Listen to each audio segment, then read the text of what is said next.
Today we are going to be creating wall art. You may have seen something similar to this on Pinterest, but this is actually a picture and each board is not attached directly to the wall. The tools and materials that you'll need for this project can be found in the video description below. As a reminder, at any time during this video you can give me a thumbs up or subscribe to our channel.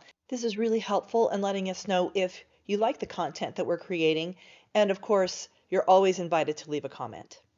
Before you start your project, make sure that your boards are all cut to proper size and angles as described in the video description. You can also find a written instruction on fixeruphomerepairstudio.com. I have included the link to the blog in the description below. We are going to start with the frame and getting the corners secured. So grab a 70-inch and an 83.5-inch board and insert and align into your angle clamps. You can secure your corners with glue, screw, or staples, whichever works best for you. And once you have the corner done, move on to the next. With this being a very large project, you may wish to lay this on the floor. I'm going to attach the corners of the frame starting with screws, and we'll demonstrate how to do this. You'll first want to make sure that the screw's long enough to fit through both boards, and then you're going to want to drill a hole to get the screws started. Go ahead and screw it down.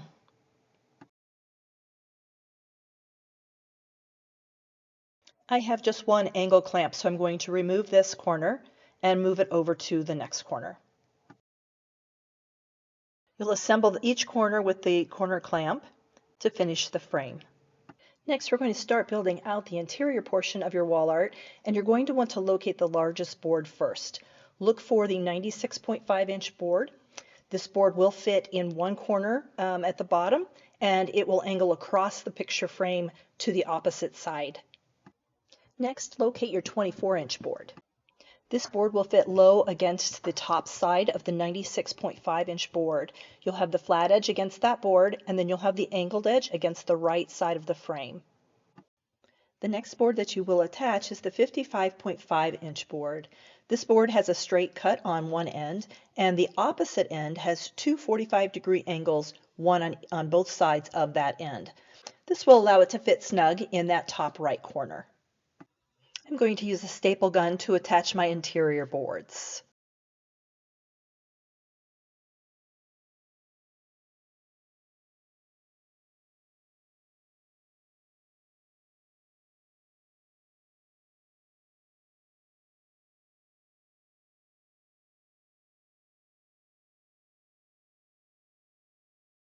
Next, you're going to locate your 43-inch board.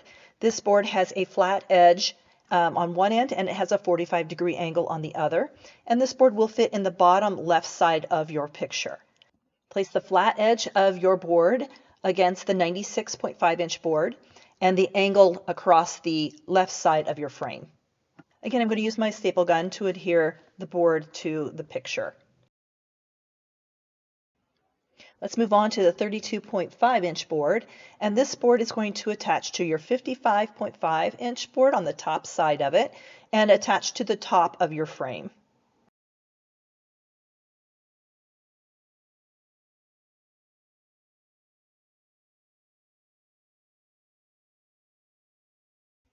Locate your 55-inch board, and this is going to be one that you install across the bottom of your picture.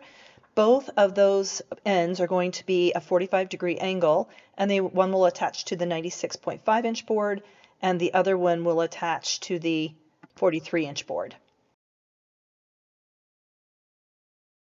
You should have one board left, and that is the 18-inch board that will attach to the 55.5-inch board. That will be the flat end, and then your angled end will attach to the right side of the frame.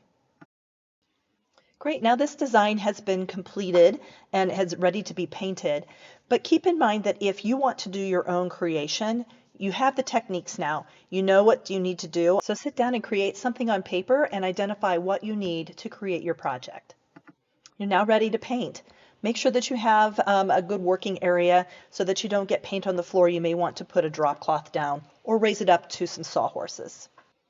If you were using staples to connect your boards, you may want to flip it over so that the staples are on the back side of your picture. Once your artwork is dry, you can hang it on the wall using picture frame hooks. The artwork will not be heavy, so you don't need anything super heavy to hold the frame.